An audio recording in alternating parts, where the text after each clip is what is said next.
Gaza में इस महीने की शुरुआत में संघर्ष विराम लागू होने के बाद बंधकों कैदियों की अदला बदली जारी है। एक तरफ हमास इजराइल के सैनिकों को छोड़ रहा है तो इजराइल भी फिलिस्तीनी कैदियों को रिहा करने के लिए तैयार है। युद्ध के दौरान पकड़े जाने और दोषी करार दिए जाने के बाद तमाम सैनिक आजीवन कारावास की सजा काट रहे थे, जिन्हें अब युद्ध विराम के बाद रिहा किया जा रहा है। बता दें कि इजराइल और हमास के बीच गाजा में युद्ध विराम और बंधक रिहाई समझौते के तहत बंधकों और कैदियों की रिहाई हो रही है। इससे पहले 25 जनवरी को हमास ने 4 इजरायली महिला बंधकों को रिहा किया था, जबकि 19 जनवरी को 3 इजरायली महिलाओं को मुक्त किया गया था। इन बंधकों के बदले इजराइल करीब 300 फिलिस्तीनी कैदियों को रिहा कर चुका है। गाजा में इस महीने की शुरुआत में संघर्ष विराम लागू होने के बाद तीसरी बार बंधकों कैदियों की अदला बदली हुई है। इस समझौते के तहत हमास ने गुरुवार को बंधक इजरायली सैनिक एगम बर्गर को गाजा में रेड क्रॉस के हवाले कर दिया। इजरायली सेना ने भी कहा है कि उसे हमास के द्वारा रेड क्रॉस को सौंपी गई महिला सैनिक मिल चुकी है। पहले ऐसी खबर थी कि हमास 3 इजरायली बंधकों और 5 थाई बंधकों को रिहा करने वाला है, जिसमें अकम बर्गर के अलावा अरबेल यहूद नामक महिला और 80 वर्षीय व्यक्ति गेडी मोसेज शामिल हैं। हालांकि अभी तक सिर्फ एक ही इजरायली बंधक को रिहा किया गया है।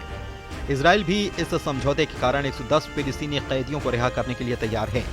इजराइल की जेलों से रिहा होने वाले 110 लोगों में से 30 इजरायलियों के खिलाफ घातक हमलों के दोषी पाए जाने के बाद आजीवन कारावास की सजा काट रहे थे। रिहा होने वालों में पूर्व चरमपंथी जकारिया जुबैदी शामिल हैं, जो 2021 में जेल से भाग गया था। हालांकि कुछ दिन के बाद उसे फिर से गिरफ्तार कर लिया गया था। हमास इजराइल के बीच 19 जनवरी को हुए संघर्ष विराम समझौते के तहत दोनों पक्ष बंधकों और कैदियों को रिहा कर रहे हैं। संघर्ष विराम समझौते का मकसद इजराइल और हमास के बीच विनाशकारी युद्ध को खत्म करना है। समझौते की शुरुआती 6 सप्ताह में कुल 33 इजरायली बंधकों और लगभग 2000 फिलिस्तीनी कैदियों की रिहाई होनी है। इजराइल ने कहा है कि उसे हमास की ओर से सूचना मिली है कि उनमें 8 बंधकों की मौत हो चुकी है। इजरायली अधिकारी के अनुसार रिहा होने वाले 3 इजरायली बंधकों में 2 महिलाएं 29 वर्षीय अरबेल यहूद और 19 वर्षीय अकम बर्गर और 80 वर्षीय पुरुष गादी मुसेज शामिल हैं। हालांकि उन्होंने थाईलैंड के नागरिकों के नाम नहीं बताए। हमास ने 7 अक्टूबर 2023 को इजराइल में बड़े पैमाने पर हमला किया था, जिसमें करीब 1200 लोग मारे गए थे। लगभग 250 लोगों को बंधक बना लिया गया था। उसी समय से इजराइल ने गाजा में हमास की सफाई के लिए सैन्य अभियान चला रखा था। इनमें 47,000 से ज्यादा फिलिस्तीनी मारे गए। 15 महीने की लड़ाई के बाद ये समझौता हुआ है। इस समझौते के तहत इजराइल की ओर से 15 महीने के बाद फिलिस्तीनी नागरिकों को उत्तरी गाजा की ओर लौटने की अनुमति मिली है। हजारों लोग इस इलाके में लौट चुके हैं, लेकिन उनकी खुशी निराशा में बदली है।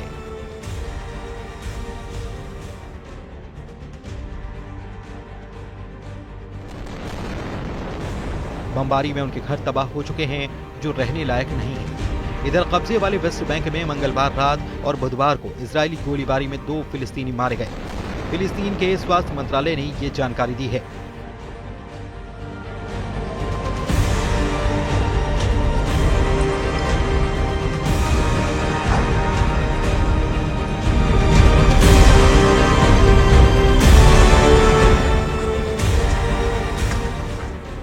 सीरिया में बशर अल असद के पतन के बाद दक्षिण सीरिया में रणनीतिक रूप से महत्वपूर्ण क्षेत्र पर कब्जा करने वाली इजराइल की सेना माउंट हरमोन पर अनिश्चित काल तक तैनात रहेगी। इजराइल के रक्षा मंत्री इजराइल काट्ज ने मंगलवार को इस इलाके के दौरे के बाद ये बात कही। काट्ज ने कहा कि इजराइल शत्रुतापूर्ण ताकतों को दक्षिण सीरिया में स्थापित होने की अनुमति नहीं देगा। सीरिया लेबनान सीमा पर माउंट हरमोन स्थित है, जो रणनीतिक रूप से महत्वपूर्ण है। अब एक तरफ गाजा में सीज फायर लागू है, तो दूसरी तरफ इजराइल खुद को विजेता के रूप में पेश कर रहा है। लेकिन एक और युद्ध है जो अपनी ही धरती पर हार रहा है। डेड सी को बचाने की जंग। कभी दुनिया भर के सैलानियों के लिए अजूबा रहा खारा समुद्र अब सिकुड़ता जा रहा है। जलवायु परिवर्तन, औद्योगिक लालच और पानी के बेलगाम दोहन ने इसे इस कगार पर ला खड़ा किया है। जहां कभी लोग लहरों पर तैरने का लुत्फ उठाते थे, वहां धरती में विशाल गड्ढे बन चुके हैं।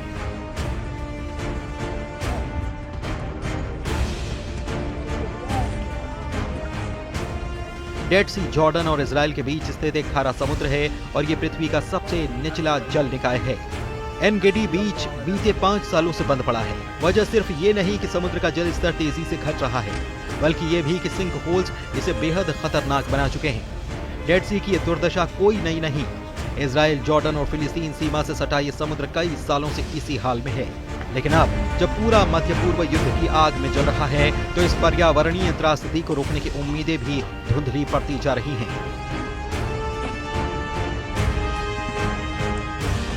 भीषण गर्मी, जलवायु परिवर्तन और दशकों से जारी जल दोहन की वजह से डेड सी का पानी तेजी से गायब हो रहा है। यहाँ गर्मियों में तापमान 50 डिग्री सेल्सियस तक पहुंच जाता है, लेकिन असली चोट इंसानों ने पहुंचाई है। जॉर्डन नदी और लेबनान सीरिया से आने वाली सहायक नदियों से पानी खींच लिया गया है। वहीं स्थानीय फैक्ट्रियां भी खनिज निकालने के लिए इसकी जल राशि को लगातार कम कर रही हैं। Potash, bromine, sodium chloride, magnesia और मैग्नीशियम जैसी बेशकीमती धातुएं वैश्विक बाजार में बेची जा रही हैं।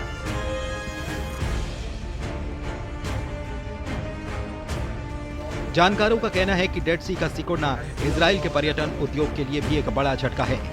अब सिर्फ कृत्रिम वाष्पीकरण तालाबों के आसपास ही इजरायली रिजॉर्ट बचे हैं।